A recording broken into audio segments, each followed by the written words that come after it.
The Anunnaki started mining in South Africa, about 150 miles inland, west of the port of Maputo. It is the remains of a huge metropolis that measures, in conservative estimates, about 1,500 square miles. It's part of an even larger community that is about 10,000 square miles. 200,000-year-old mines Abzu. The Anunnaki used this area for one striking thing: gold. They dug for gold in this part of the world for thousands of years. To see the number and scope of these ruins, I suggest that you use Google Earth and start. Then perform a low-flying search inside the area formed by this rectangle. Eridu, home in far away. Ancient Eridu. The first world city and home of Enki in southeastern Iraq, the oldest Sumerian and perhaps world city where the Anunnaki gods reigned over mankind. The Sumerian word, Eden, translates as home of the righteous ones. It was in the Eden that the city, Eridu, was established. The name has been translated into all languages of the world, including Urdu in German, Earth in Middle English, Erz in Kurdish, and Eretz in Hebrew. The word also came to be what English-speaking people call Earth. The place where the Eden was established was in the lands drained by the Tigris and Euphrates rivers, and what came to be known as Mesopotamia. The twin peaks of the mountain called Eridu Ararat were used as landing guide points for the Anunnaki spacecrafts. Nippur. Later Nippur and other gold refining facilities were established, to create the layout of the first spaceport. 415,000 to 100,000 BC a complex of 8 cities is established and completed in the Eden. By the year 400,000, the city of Nippur Nibruki has been established as a mission control center, and by the year 360,000, Sippar is established for use as a spaceport. Additional cities in the complex include Shurapak, established as a medical center for the use of 9 Hersag. Bad Tibara, established as an industrial center for the purpose of smelting and refining the gold mined in the Abzu. Larsa and Lagash, established as beacon cities for incoming spacecraft. Baalbek landing place. The Great Stone Platform was indeed the first landing place of the Anunnaki on Earth, built by them before they established a proper spaceport.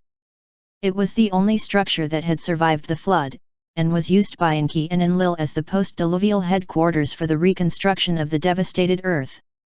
It is the only structure on Earth from before the flood. Aerial view of Baalbek. Tilmun, place of rocket ships.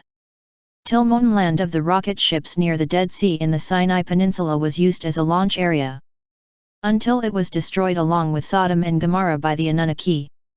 Destruction scar. Sinai Peninsula from space, showing the scar left from the destruction of Tilmun.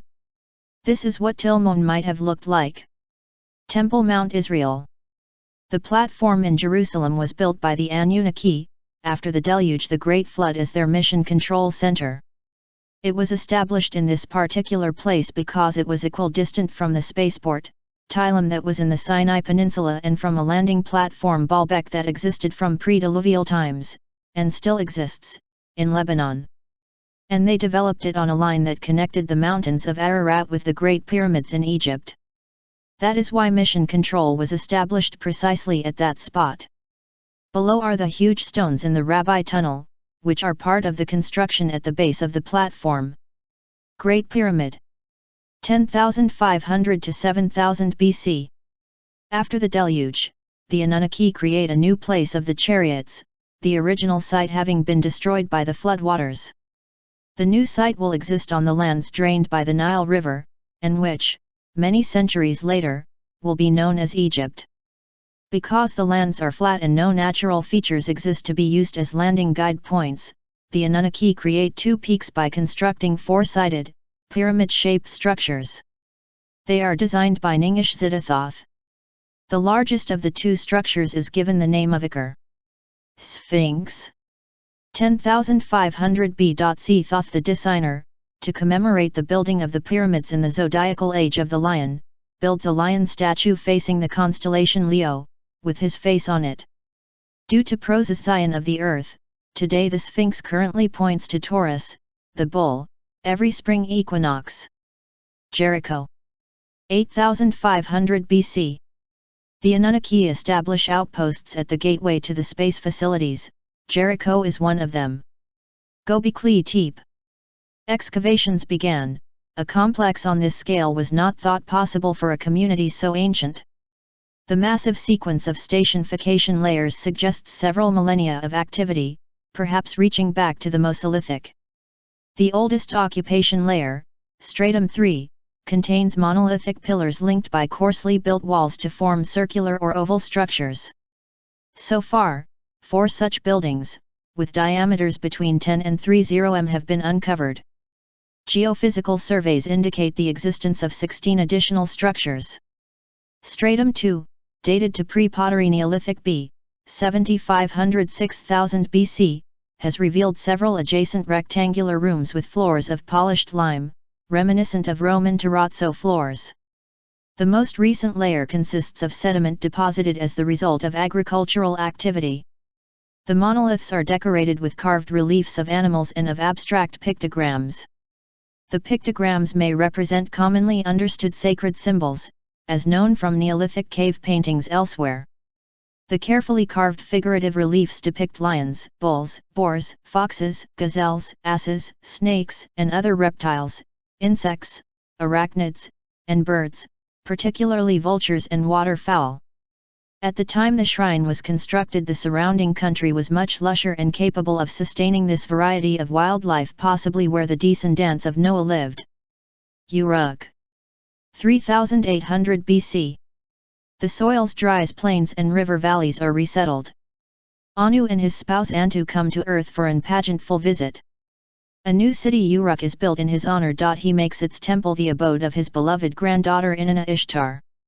Puma Punku. This is also built for Anu's visit. At its peak, Puma Punku was unimaginably wondrous, adorned with polished metal plaques, brightly colored ceramic and fabric ornamentation, trafficked by costumed citizens, elaborately dressed priests and elites decked in exotic jewelry. It was part of a larger area called Tiwanaku. Settlements of Mesopotamic and Egyptian/Africans people in Mesoamerica around 3800–3509 BC. Dethronement of Ningishzida thought by Marduk-Ra, an exile of Thoth and his human followers from Egypt to Mesoamerica. Rise of the figure of Quetzalcoatl, around 3200–3150 BC. Birth of the first Mesoamerican calendar in 3113 BC. Dwarka, coast of India. The ruins are located just off the coast of modern-day Dwarka, one of the 7 oldest cities in India. The ancient Dwarka was a planned city built on the banks of the Gomati River but was eventually deserted and submerged into the sea, as documented in texts like the Mahabharata and Purana, though some experts maintain that it was mythological. As the story goes, Lord Krishna had a beautiful and prosperous city built, with 70,000 palaces made of gold, silver and other precious metals. It was his death that supposedly sent Dwarka sinking into the sea. Kish in Sumer. 3769 BC. Mankind granted kingship. Kish is the first capital under the aegis of Ninutra. The calendar begun at Nippur. Civilization blossoms out in Sumer. Babylon, Gate of God. 3450 BC. Tower of Babel built. Marduk in charge of Babylon. This is what the entrance to the city looked like. Teotihuacan, City of Gods. 3113 BC. Thoth Quetzalcoatl arrives in South America. Starts building his city Teotihuacan.